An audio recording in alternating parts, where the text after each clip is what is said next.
very good morning to you, wherever you are, whether you are in Guyana, outside of Guyana, whether you're in New York or in the Caribbean. Welcome to this week's edition of Hindsight.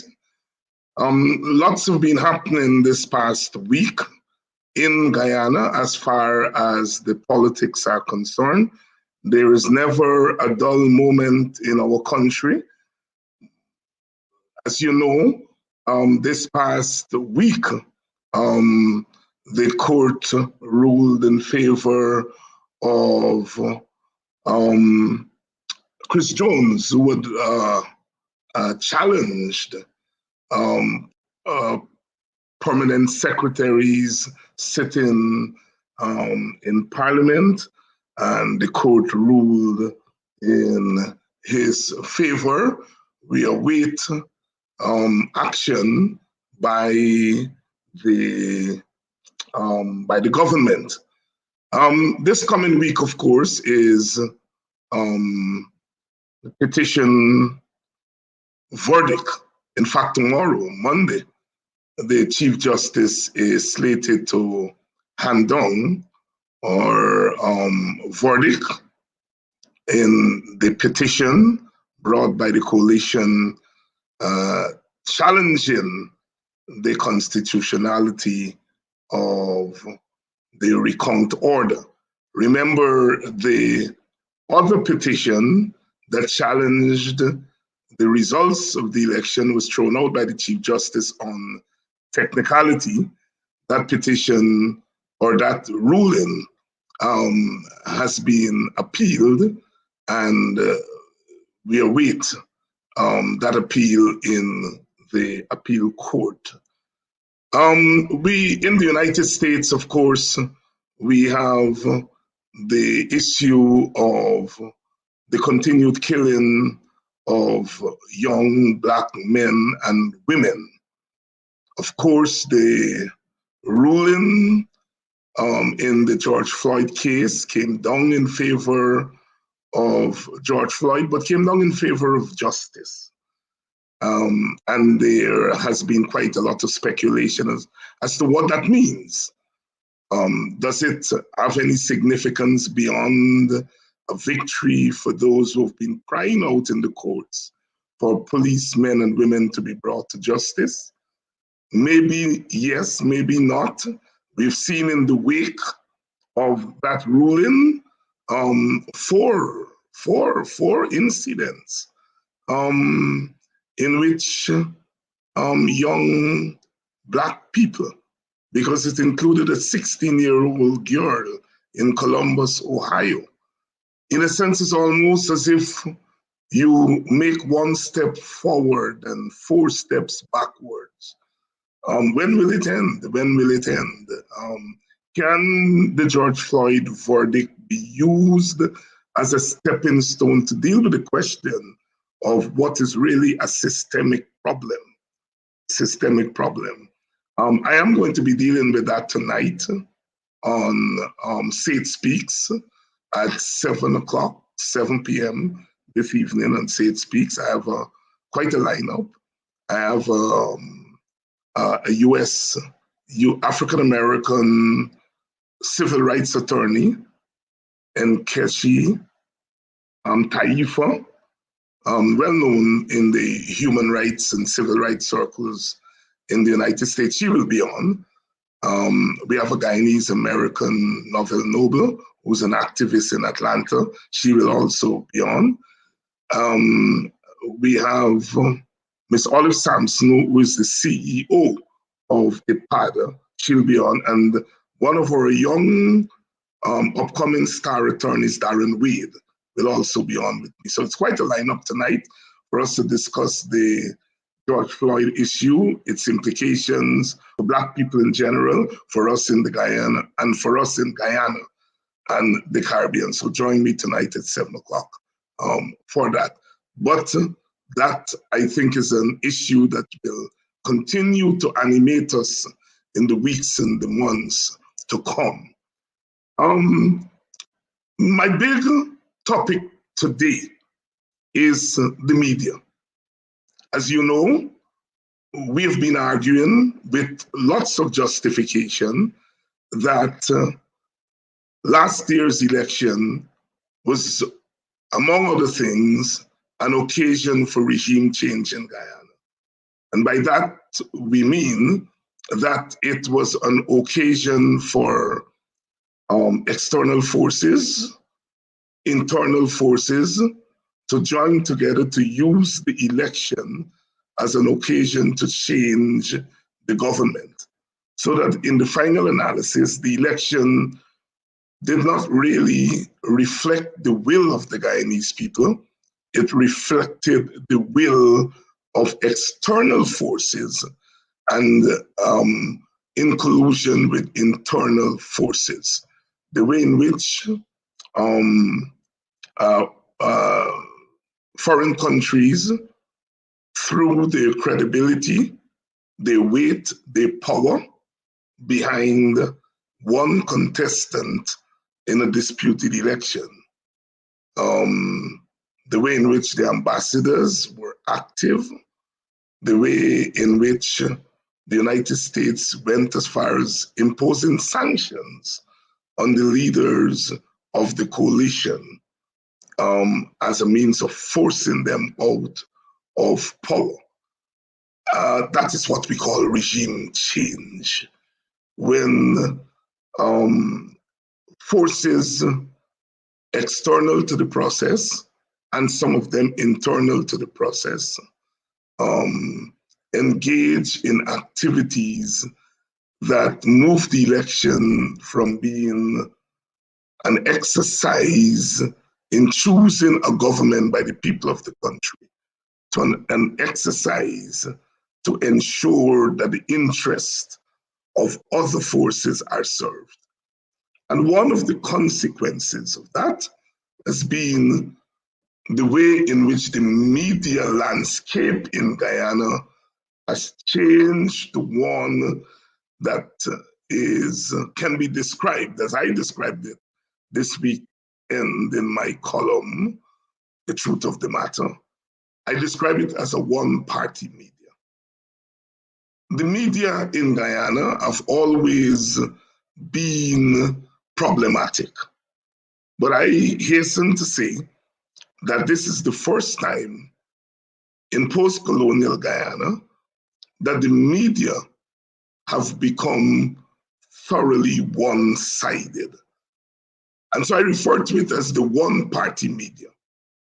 And the one-party media, or one-party media landscape, is one in which all of the traditional media tend to give positive coverage to one party while giving negative or no coverage to the other parties.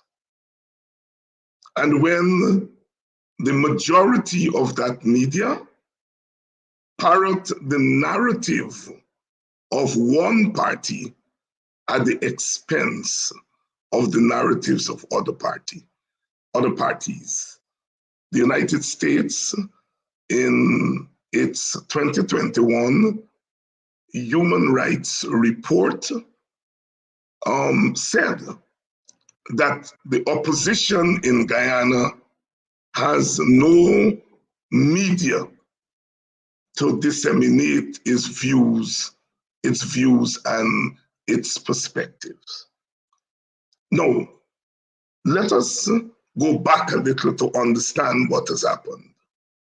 In the last 10 years of the previous PPP regime, as Mr. Jack Deol-led government went on a rampage, turning Guyana into a narco state. We had the killings, the phantom squads, and the criminalization of the state, as Professor Clive Thomas called it. As a result of that, the country was galvanized to bring an end to that regime. And the Stabroek News and the Kaieteur News played an important role in helping to hasten the exit of that PPP government. I would not say that they were pro-PNC. I think the Stabroek News made it very clear that they were pro-AFC. And the Kaieteur News really got on board when the when the APNU was formed. So they were more pro-APNU rather than pro-PNC. But the fact of the matter is that those two newspapers played a pivotal role in bringing an end to the PPP regime. But I want to make two observations. One is that while they helped to galvanize public opinion against the PPP government, they continue to give the PPP fair coverage.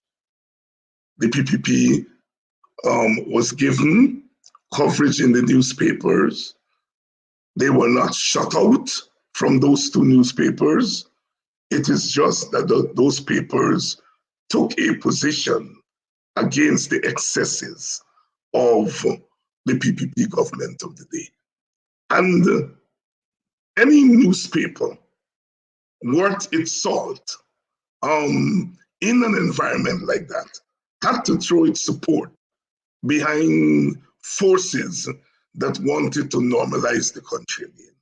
But it never stopped giving the PPP coverage. They got coverage in the Stabroek News, they got coverage in the Kaieteur News.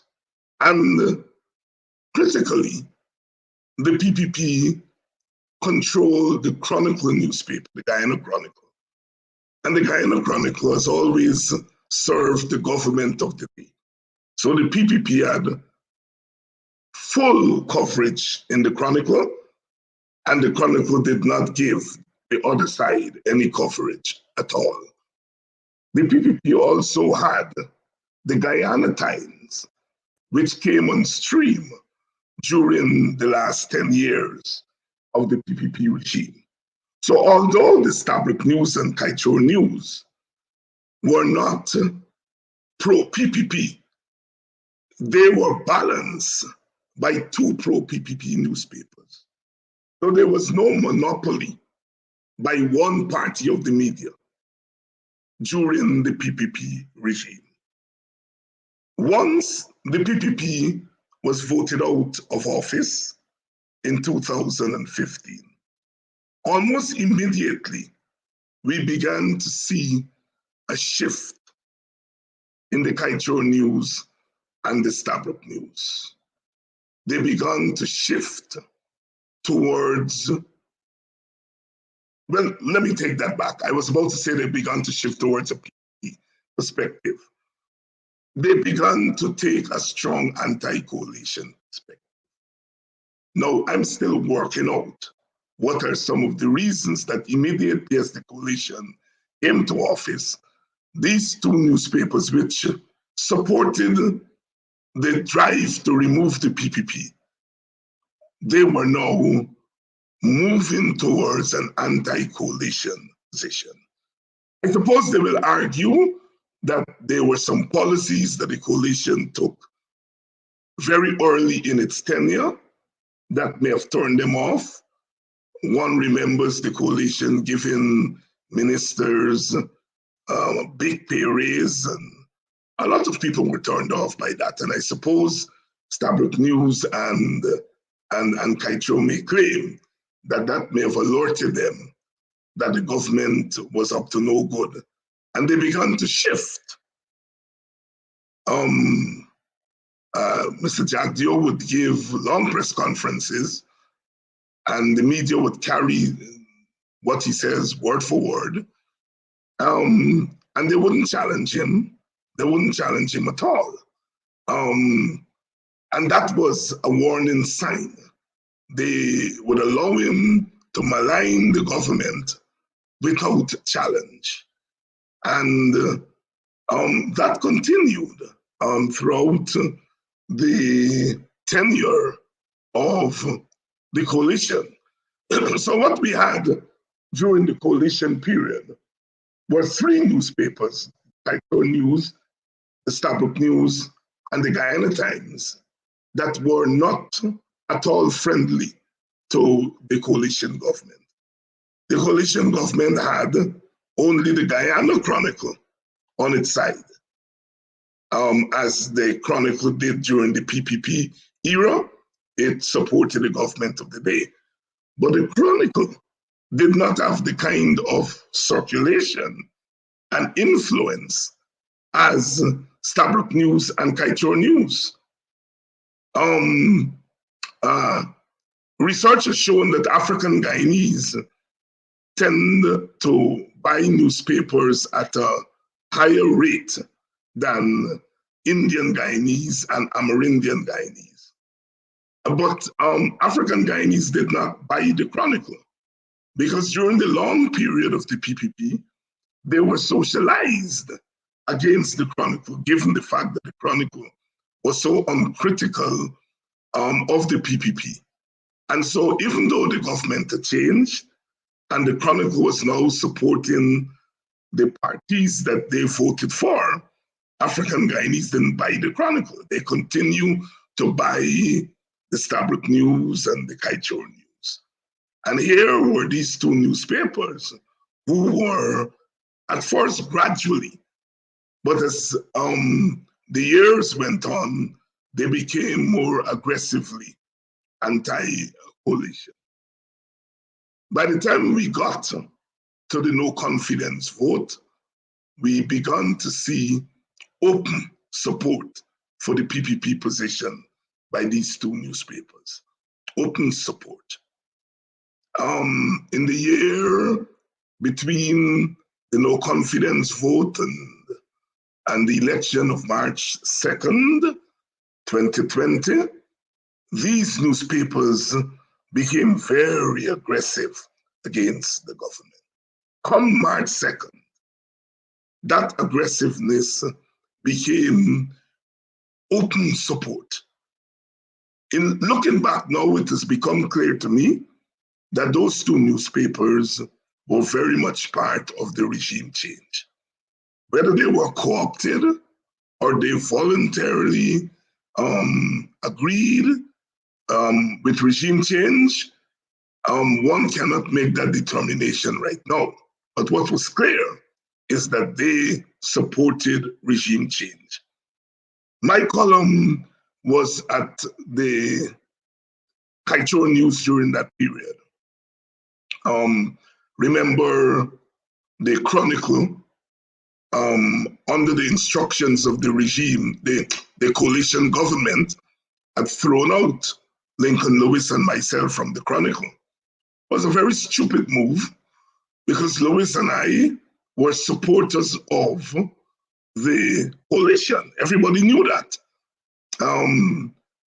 However, we took the position that if the coalition did something wrong, we were going to be critical of them, and we were. And the leadership of the coalition took the decision to throw us out of the Chronicle, which they did.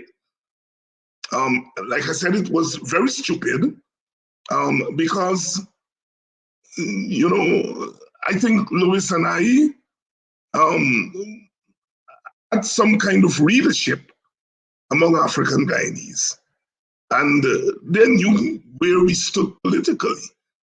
And they knew that what we were doing was being critical of the coalition to get it to do better. But anyhow, they threw us out. And Kaieteur News took us in. And we began to write in the Kaieteur News. But after the March 2nd election, we noticed a change. We would submit our columns and we would be told that those columns were not in line with the editorial position of the newspaper. And they would ask us to write new columns. Eventually, it became clear that we could not criticize the PPP in our columns. We could not question the position that was taken that the elections were rigged. We couldn't question it. Eventually, we pulled our columns from the Kaijor News because it was clear that we were not wanted there anymore. The newspaper had taken a certain position, and our political position was not in line. The Stabroek News and the Kaijor News, which would call me 2-3 times a week for comments, they stopped. I have not been called for a comment from those two newspapers since March 2nd. Before that, I would get calls, like I said, 2-3 times. So it was clear that those newspapers stood on the side of the PPP, stood on the side of regime change. What that meant is that now all 4 newspapers, because once the PPP was installed on August 2nd, now all 4 daily newspapers were pro-PPP. And that has been the case since August 2nd. The Chronicle, the Guyana Times, the Stabroek News, the Kaijor News are all pro-PPP. It is the first time in the history of post-colonial Guyana that the entire media landscape supports one party. What does that mean? It means that the viewpoints, the political viewpoints of the representatives of half of the population get no coverage, or when it gets coverage, it's unfavorable coverage in those newspapers.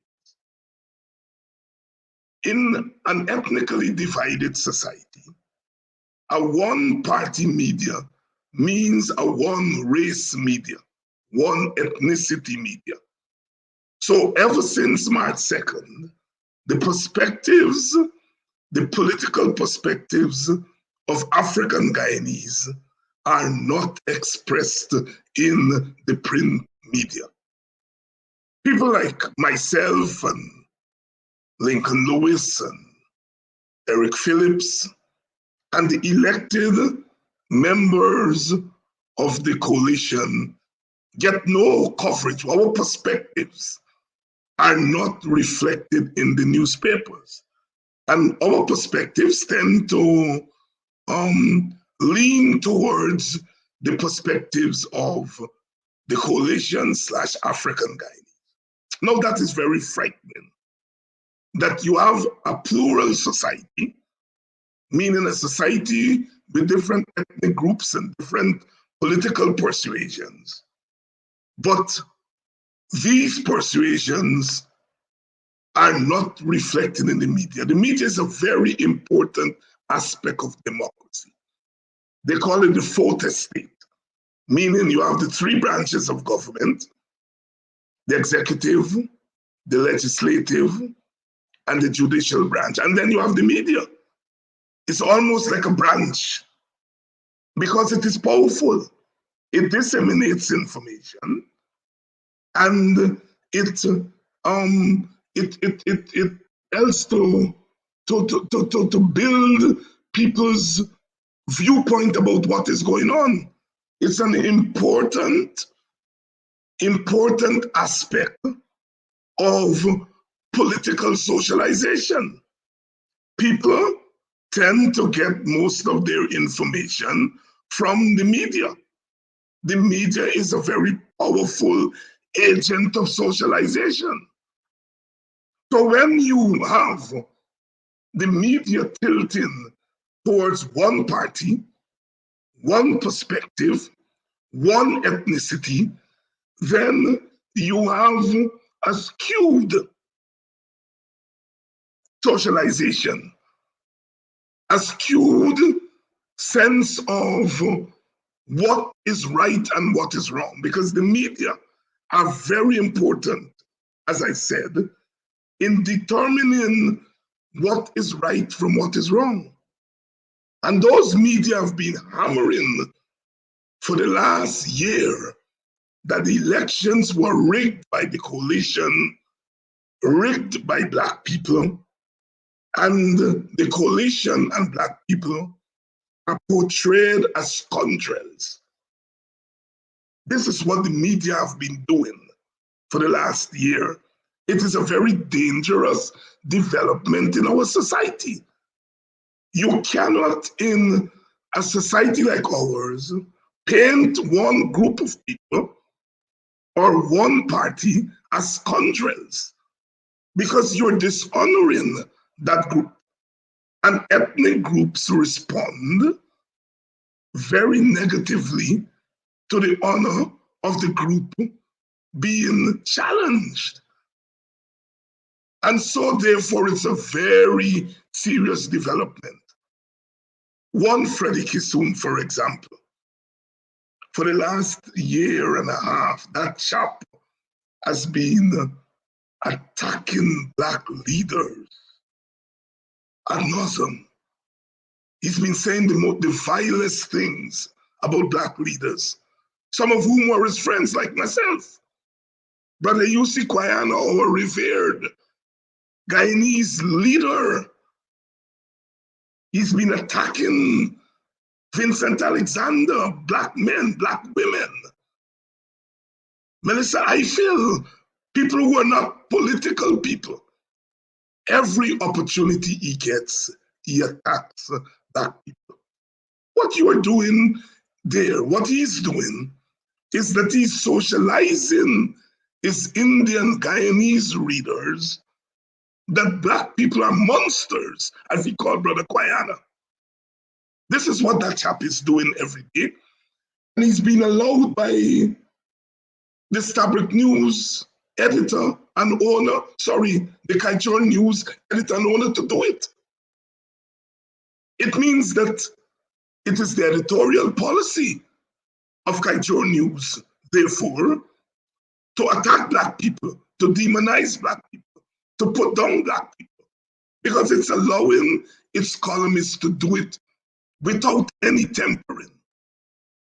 And often you are not afforded the same kind of reply to Freddie Kissoon, because they would not carry any perspective that challenges the election.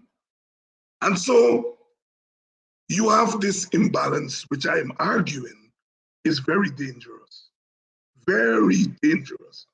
An entire generation of Indian young people are going to be socialized that Black people are demons, Black people are riggers.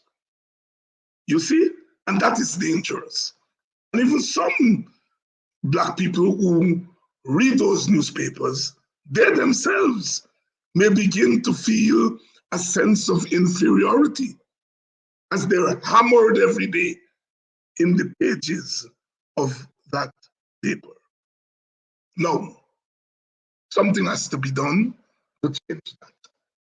It's either the owners of those newspapers be told the damage that they're doing to the social fabric of Guyana, or that Black people develop their own media. Of course, media like this, social media, have become very important in getting our messages out. But social media are not enough, because our people still read newspapers, they still look at television, they still listen to the radio. And so those media have to be democratized. We have a new newspaper coming on stream, the Village Voice News, which was launched. It is now a Sunday newspaper. It's 1 day per week, as against 7 days per week with the other newspapers. And it is not able to do the kind of countering of the narratives of those newspapers yet, until it is able to become a daily newspaper, but it has started. And that newspaper, the Village Voice, if you notice, It gives balanced coverage. It gives coverage to the PPP's views, to the coalition views. It features Indian Guyanese, African Guyanese, Amerindian Guyanese. It's a balanced newspaper. And some of the supporters of the opposition may say, no, the Village Voice should do what the other newspapers are doing. I disagree. I think we on this side have to be an example of what is right. There's always a temptation to counter wrong with wrong. I disagree. You can only counter lies with truth, and you can only conquer wrong with right. And so therefore, we need more media that is going to be fair, that is going to be just, that is going to give a fair reflection of what Guyana is. In the meantime, we have to continue the fight to get those other media to be fair. Some people say the Stabroek News, the Kaichor News, sorry, is criticizing the PPP here and there. Yes, the PPP promised them that they would renegotiate the oil contracts.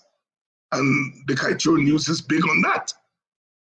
And once the PPP got into power, it says, I changed my mind. And we are not going to renegotiate the contracts. Kaichor News is vexed with them about that. And they tend to criticize them for that. But they do not criticize the fundamental narrative. They have not moved away from the fundamental narrative that the PPP was fairly elected and that the elections were rigged by the coalition. They still continue to do that.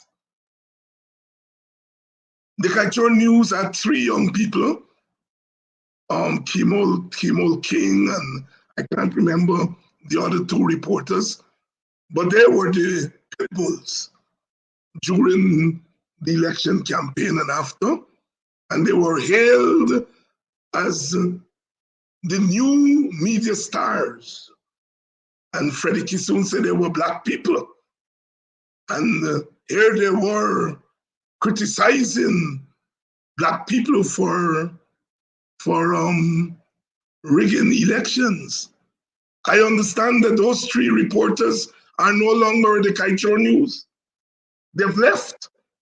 I understand 2 of them are at DPI. And they left because they couldn't take it anymore at the Kaichor News. I understand. This is what I've been told. The Kaichor News didn't tell us that they're star reporters who helped to hammer the coalition and hammer Black people, that they have now left in frustration. They're gone. One of them, I understand, is at a newsroom or somewhere, but they've left because they found out that they were being used at Kaichor News. They found out they were being used. But quietly, they left. Of course, they're not going to say anything. They're young people, and it's a hostile society. But the Kaichor News didn't say anything. So at least some people are seeing the light. And then we had Dr. Henry Jeffrey, whose column, The Future Notes, was at the Stabroek News for over a decade. And then in one of his recent columns, he criticized the media, as I am doing here today, and he challenged the notion that the elections were rigged. He put in perspective the US Human Rights Report, and he claimed that those parts were cut out. I think he said 300 words were cut out of his column by the Stabroek News. The first time that that has happened, he said. And so he pulled this column from the Stabroek News. His column is now in the Village Voice. And this is what has happened. So long as you express any sentiments against the PPP, any sentiments against regime change, any counter narrative to the narrative that elections were rigged, you are persona non grata in those media houses. That has to stop.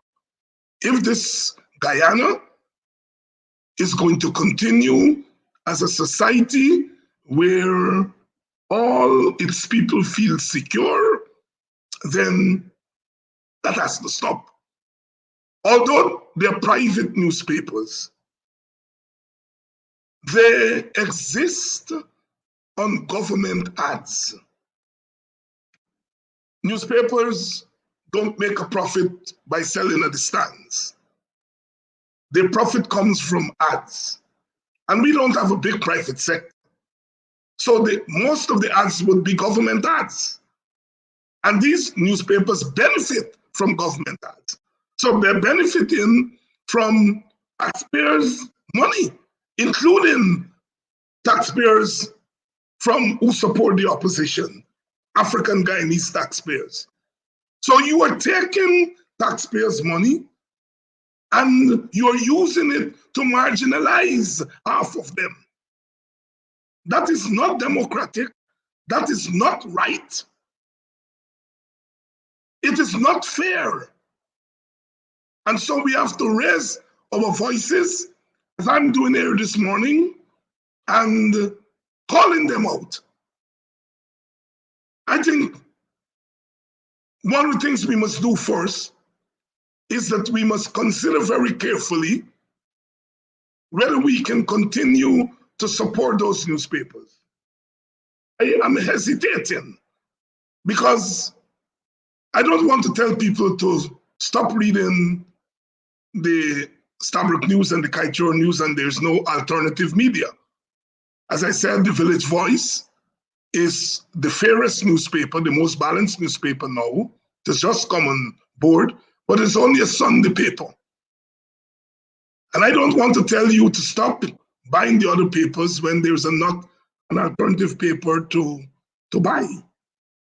But there will come a time when, if they don't change their ways, we will have to call for a boycott of those newspapers. I'm holding on that now, because you can't boycott something and you don't have something to tell people to read instead. I don't want to do that. But if they continue to behave in that way, then we will have to take a stand.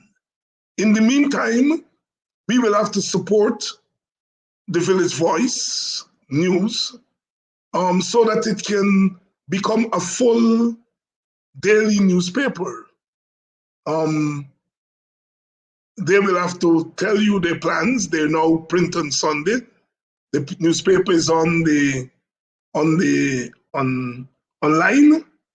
Those of you who are not in Guyana and or who don't have access to the hard paper on the stands would have to read the paper online.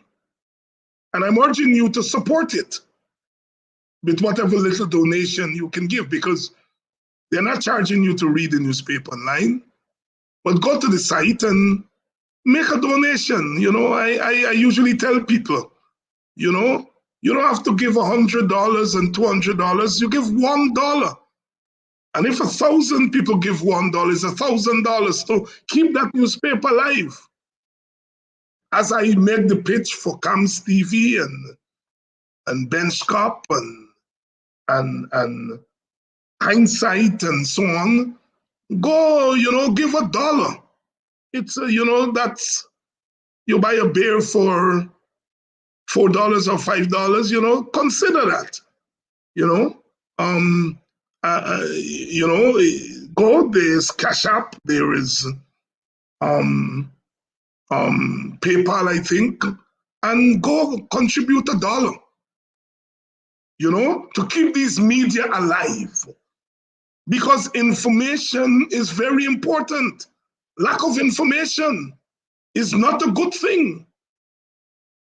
Last Thursday on my other program, Politics 101, we had Vincent Alexander on, we had Henry Jeffrey, we had David Patterson, and people said it's the first time they're hearing the real truth in one place about that election, because Vincent Alexander was able to make the argument that the 2020 election, what happened in those 5 months was contrived.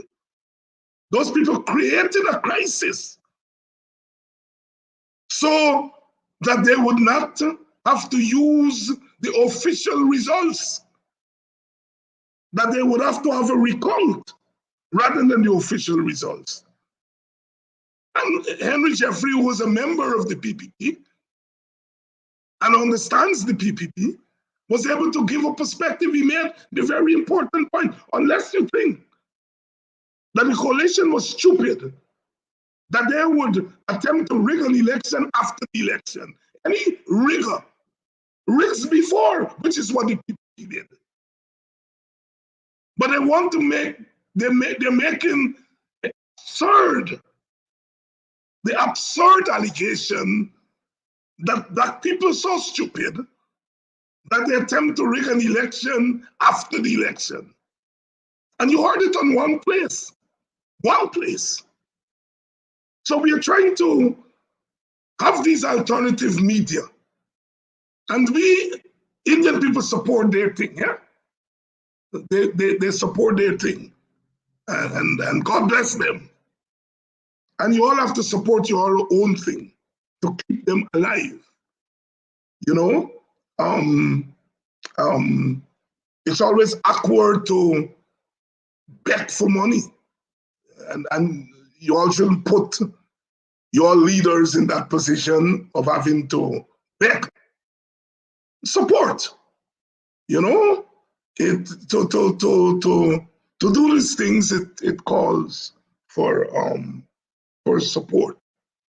And speaking about support, please share this link. Those of you who are viewing the program right now, please go to my page, Hindsight, and follow that page, like that page, so that you can be alerted. Go to my other page, Politics 101, like that page, follow that page. So, you know, if you're on now, please follow Hindsight, follow Politics 101, so that you can be alerted when we're on. And of course, please support if you're in a position to do so. And so that we can keep bringing this thing to you. Now, I spoke about Freddie Kissoon. In one of his columns this week, he said that I am immoral because I was critical of the coalition, yet I supported the coalition in the last election, and that I'm immoral. Early on, he said I was racial because I only supported the coalition because of race. I don't know if he has changed that now. He's saying that I am immoral because I was critical of the coalition, and I supported the coalition. I was a candidate. I campaigned for the coalition. And I have no apologies to make for that. If one goes back to my column in the Kaieteur News on the Sunday before election on March 1st, I said publicly why I was supporting the coalition. I said then, and I maintain that now, that when I look at the choice between the coalition and the PPP, I ask myself the question.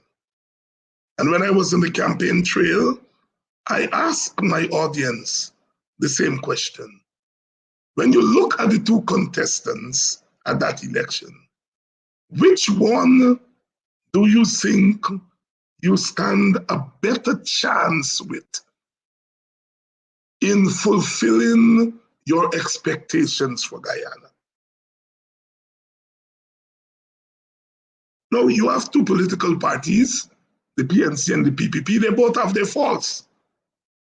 I have been critical of both of them. But the PNC became part of a coalition. It became part of the APNU, and then it became part of the APNU AFC coalition. It seems to me that the PNC, whether you like it or not, came to the conclusion that Guyana cannot move forward with one party. And so they joined the coalition. The coalition was not perfect. In fact, I think the president, and this is one of the problems I have with his leadership, he managed the coalition badly. He tended to govern as a one-party government rather than a coalition government. I know that. I am part of the leadership of one of the parties that was then in the coalition. I attended coalition meetings. And so I had a front row view. And I don't think Mr. Granger did a good job in terms of managing the coalition. Nevertheless, it was still a coalition at the end of the day. Whereas the PPP made it very clear that it was not joining anybody, and anybody who joined them got to join them on their own terms. The PPP believe in one party domination and one race domination. And I'm opposed to that. So I could not support it. The PNC, at least in theory, believes in a multi-party solution. And as I said, it didn't do a good job when it was in office in advancing that multi-party practice. Nevertheless, at least in theory. And so I made it very clear that I was not voting for a party on March 2nd, and I was not asking Guyanese to vote for a party on March 2nd. I was asking Guyanese to vote for the future, vote for a coalition that represents the future of Guyana. Vote for a contestant that looked more like Guyana. When you look at the PPP don't look like Guyana. The PPP is a one party, one ethnicity group. That doesn't reflect the plurality of Guyana. The coalition doesn't look fully like Guyana, but it looks more like Guyana than the PPP. And I made it very clear that those were my reasons for supporting the coalition. Freddie Kitsun calls that immorality. No, let me examine his morality. He, like me and others, were very critical of the PPP. And we all said that we don't want to see the PPP near to government again. We don't want to see the PPP near to government because of what they did to our country. The killings, the narco trade, the racism, the bullyism. Freddie and I and others said no to that. Freddie decided that the coalition was not good to him, and I agree with him. The coalition did not treat him well. He campaigned for the coalition through the AFC, and when they got to office, they turned their backs on him, which is one of the failures of the coalition. I have always argued that the coalition did not look after its own people. It's not just Freddie. It's the ordinary working people who voted for the coalition. The coalition did not come up with one or two policies that were directed at them. I'm not saying that all policies should be directed at your supporters. I'm not in favor of that. But if people make the sacrifice and vote for you, then at least one or two policies must be targeted to them. the PPP make sure that it targets policies to sugar workers. Now there is some problem about paying sugar workers going on right now, but the PPP will look after sugar workers. Don't bother with what they're saying. The coalition did not target one or two policies to its own supporters. The WPA gave them a policy that will be targeted to everybody, but it will benefit African Guyanese. All Guyanese, but African Guyanese will benefit directly from it. From it. I'm talking there about the cash transfers. We said that 5% of the earnings from oil should go towards the Guyanese people, and they have a check. And Mr. Granger and others said that Black people will spend all the money and drink it out and so on. Nonsense. California recently, I think a city in California, the name escapes me now, recently gave a $500 check to everyone in that city since the COVID-19. And a study was done, and it showed that the people spent 1% of it on tobacco and alcohol, 1%.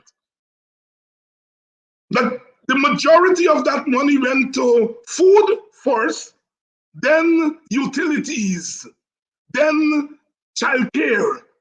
1%. And I want Mr. Granger to hear that.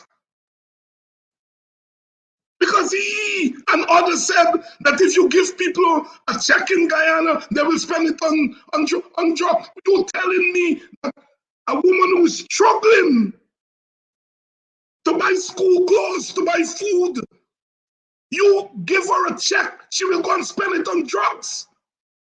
It's an insult to our people. And I think the coalition government was guilty of that. Very guilty. Because it could have adopted that cash transfer. Poor leadership. It didn't do that. No. Like I said, Freddie and I, opposed the PPP. The coalition did not treat him well. They did not treat me well either. Right? But if you're a political person, you are not in politics to be treated well. You're in politics to serve people. So I don't care whether the coalition treated me badly or not. God bless them, or whatever he chooses to do with them. That is not going to stop me. I am not going to engage in regime change against them because they do me something bad. Which is what Freddie did. He said he voted for Schuman. But Schuman took his vote and gave it to the PPP. He didn't vote for the PPP. But Schuman took his vote and gave it to the PPP. He said he didn't campaign for the PPP. But since March 2nd, there has been no more forceful campaigner for the PPP than Freddie Kissoon. The elections are still going on. There's a petition tomorrow ruling. The Americans said that the PPP was installed. So the elections and Freddie's campaigning every day. Who is immoral? Who is immoral? The PPP did all kinds of bad things to him. They throw a mess in his face. They beat him up. And he is now campaigning for them. They offer him a job. Orphan Ali goes out of his way to offer Freddie a job. Hinta Beniba Mekwashiba take notice. When Orphan Ali goes out of his way to offer Freddie Kissoon a job, Hinta Beniba Mekwashiba take notice. By the same token, if Orphan Ali goes out of his way to offer David Hinds a job, Hinta Beniba Mekwashiba take notice. I am immoral because I support the coalition that I was critical of. But he's God because he supports the PPP that he's critical of. I wish Orphan Ali well, is what he's saying. But this is what he's allowed to spout in the media every day. I make no apologies for my support of the coalition because I thought it was a better choice for the future of Guyana. Not a perfect choice, but a better choice. Mr. Granger broke his silence this week. God bless him. And I think it's good that his supporters have heard from him after a long time. I wouldn't say much on it except, he said something about the WPA and the Justice for All party left, suggesting that they left because they didn't get seats or they didn't get thing. And I want to say as a WPA, I want to say that, and I'm saying it here.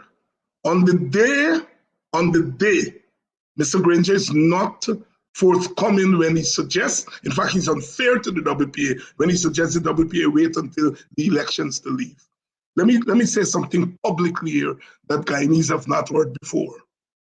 And the WPA, I assume, will deal with it and elaborate later. On the day that the campaign was being launched last year, on the day that the campaign was being launched, the WPA wrote earlier that morning to Mr. Granger and said, we are pulling out of the campaign because they were choosing for us who should go on the list. And we said, but we are a party.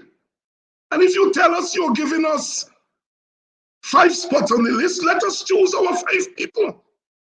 You see, they didn't want me to go on the list because they felt that if I go on the list and they win, I would be the first choice for the WPA to go to Parliament and go to Cabinet, and they didn't want that. Mr. Granger and them didn't want that. But they wanted to choose for us. And we met with him on that day and said to that man, we are pulling out if you don't change it. And he agreed. He said the WPA must choose who should go on the list for them. He accepted the cash transfer in principle on that day. Yet now you are telling people that we only leave after. We were threatening to leave before. And I don't like when leaders do that kind of thing. So I have to clear the air here. I would not be part of any party that fighting for power. And people sometimes tell us in the WPA we're stupid because we don't fight enough for power. And Mr. Granger is suggesting that. He's not. I don't want to call him a liar. I don't want to call him those bad words. But he is not being fair to the WPA. He's not being fair to us. So I couldn't allow that to pass this morning. I'm sorry to the coalition supporters who like Mr. Granger, but I had to clear our name. However, I'm glad that Mr. Granger has come out and he has spoken. I think it's a good sign. He seems to be running for the PNC leadership. That is a matter for the PNC. That is not a matter for me. But it's good to see the leader come out and speak because his people need to hear from him, and I think it's a good thing. So tomorrow is the verdict day. Tomorrow is the verdict day for the petition. Let's hope that the Chief Justice does justice to the law. It seems as though the coalition leaders are optimistic. I think their case is a solid case. But as we have learned in this cycle, the courts, like political parties, work in mysterious ways. So there we have it. That's hindsight for you today. Please go like hindsight page, follow it. Go Politics 101, which is the newest program. Go like the page. Support these programming in whatever small way you can, so that we can keep bringing this stuff for you. And tonight, I see they've put it up on the screen there. There you have it. Say It Speaks tonight. Hot topic: the George Floyd verdict and the impact on racial justice in the United States and beyond. And I have a star lineup there, so that's going to be 7:00 tonight. Please tune in for it. It's a program that is sponsored by the Society for African Guyanese Empowerment. It's a new Black organization. We've been doing things as far as education is concerned, because we feel that it's important to build that consciousness. We have a good team of younger people who are helping to push the organization. If you're interested in volunteering for a Black organization, in becoming a member, please join. We have lots of work to do. In about 3 or 4 weeks, we're going to start, we're going to be mounting an education course on the history, African Guyanese history, because we think that Black people and non-Black people and young people need to know the history. You know, there is always the view that the only thing that is part of Black history is slavery, you know, and while that is important, right, there are other contributions that Black people have made to Guyana in agriculture, in education, in art, in literature, in music. We're going to try to bring that all together in this course, and it's going to be, we're going to start advertising, and we hope people register for the course. It's going to be, I think, an 8-week course, and we're going to have some of the experts in the various fields lecturing. So that's coming up. And we're also planning a conference on the economic condition of Black people. And at that conference, we are trying to come out of it an economic plan for African Guyanese. So the conference is aimed at bringing together our developmental economists and so forth, who are going to discuss. It's going to be a public forum. And then out of the forum, we will come up with an African Guyanese economic plan. So those are the two big SAGE events that are coming up in the next 2 months or so. Look out for it. And you can join me on Tuesday night on Politics 101 for a post-petition verdict show. I'm going to be having Mayor Robertson, Cameron Ramjatan, and Rochdale Ford, who are going to come back. They were the first panelists on Politics 101. They're going to come back to talk to us about the petition verdict. We don't know how it will go, but they will come back on Tuesday night after studying the verdict on Tuesday night. So that's the big show on Tuesday night.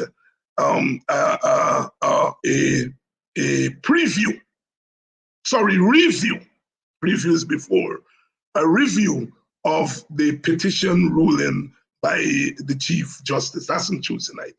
And tonight, of course, we're going to talk about George Floyd. So I want to thank you all very much for tuning in today to Insight, and I hope that you keep following us, and we will keep bringing you perspectives and sharing overview. I believe strongly in the Rodneyite philosophy that people like myself who have been educated, who have had the good fortune of being educated at the expense of poor people, have a right and a duty to come back and to give back in terms of our skills, our knowledge to our people. In academic, they call us organic academics or scholar activists, that we believe that education should not be just confined to the walls of the university, because only a small percentage of our people get to go to the university. But those who are not fortunate enough to go to a university should have access to the same kind of knowledge and information as in the university. And so therefore, I do this as an extension of what I do at the university, because I think knowledge and is power, it's empowerment, and I feel I've had the good fortune that I should give back, and no one is going to deter me from that. And so I want to thank you all for tuning in, because without you, the audience, there is no program. So please join me tonight for Say Speaks. But until next Sunday, when I come back with another edition of Hindsight, here is wishing you a relaxing Sunday. I know some of you have just come back from church, and some of you are worshiping at home, so you may have had your Sunday service. I used to be a church man, you know. I still go to church, especially when I'm in Guyana. I'm an Anglican. I used to be an altar boy at St. Augustine Church in Buxton for 12, 13 years. So you all don't believe I don't know nothing about church, right? I'm not as staunch as I used to be, and I should be. But I do think that religion and the church are very important pillars of any society, and especially for people who are being down-pressed.